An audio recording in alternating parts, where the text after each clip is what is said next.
Združeni narodi so leta 2017 uvedli praznik Mednarodni dan znakovnih jezikov, ki ga obeležujemo danes 23. septembra. Letos poteka pod sloganom Znakovni jeziki so za vsakogar. Vabimo vas, da spoznate nove kretnje s področja pravosodja, ki jih razvija skupina za razvoj slovenskega znakovnega jezika.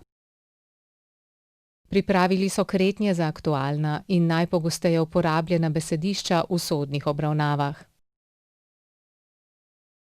Nekatere kretnje so že objavljene v slovarju slovenskega znakovnega jezika v sklopu Sodstvo, druge pa bomo prvič prikazali na delavnici. Obogatitev slovarja bo v pomoč tako uporabnikom znakovnega jezika kot tolmačem. Predstavili bomo tudi novost. Naša izobraževanja bomo odslej imenovali po Cirilu Sitarju, gluhem ustanovitelju poklicnih učnih delavnic za gluhe.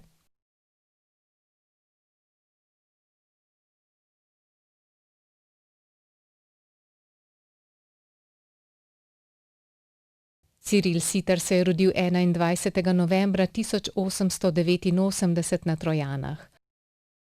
Oglušel je v 8. letu starosti. Po okrevanju od bolezni je bil leta 1900 sprejet v ljubljansko gluhonemnico.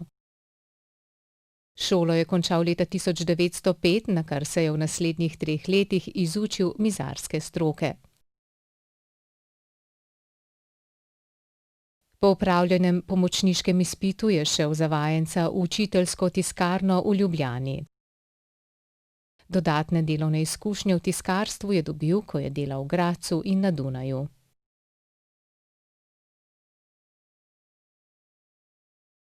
Leta 1920 je z družabnikom Cirilom Svetkom ustanovil pečatoreznico in graversko podjetje. Leta 1931 je v Ljubljani ustanovil še tiskarno Grafika, ki jo je vodil do začetka druge svetovne vojne. Tiskala je predvsem poslovne tiskovine, ker je bila za knjige in časopise premajhna.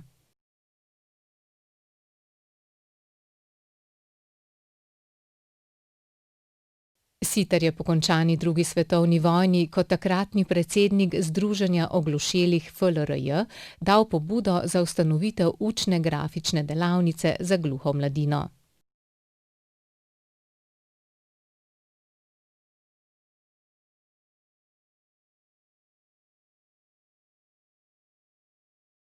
Ciril Sitar se je do leta 1951 posvetil predvsem reorganizaciji gluhih v Sloveniji. Organizacija gluhih se je z novim statutom leta 1951 centralizirala. Vanjo so vključili gluhe, gluhoneme in naglušne, delo pa so usmerili k ekonomski, kulturni, politični, socialni in športni ozaveščenosti članstva. V ta namen so ustanavljali domove, internate, klube, kot strokovno pomoč pri usposabljanju članov pa gospodarska podjetja.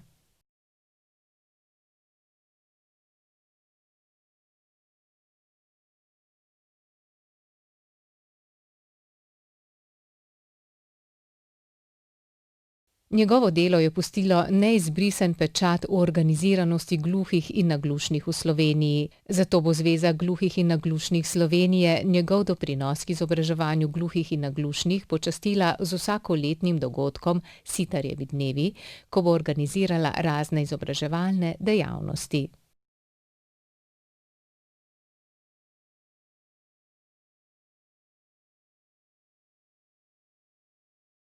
V slovarju slovenskega znakovnega jezika je v sklopu Sodstvo objavljenih 200 novih kretenj. Skupina za razvoj slovenskega znakovnega jezika je doslej na področju pravosodja razvila več kot 300 kretenj. Za današnjo delavnico smo naredili izbor 150 kretenj. Želimo vam prijetno učenje.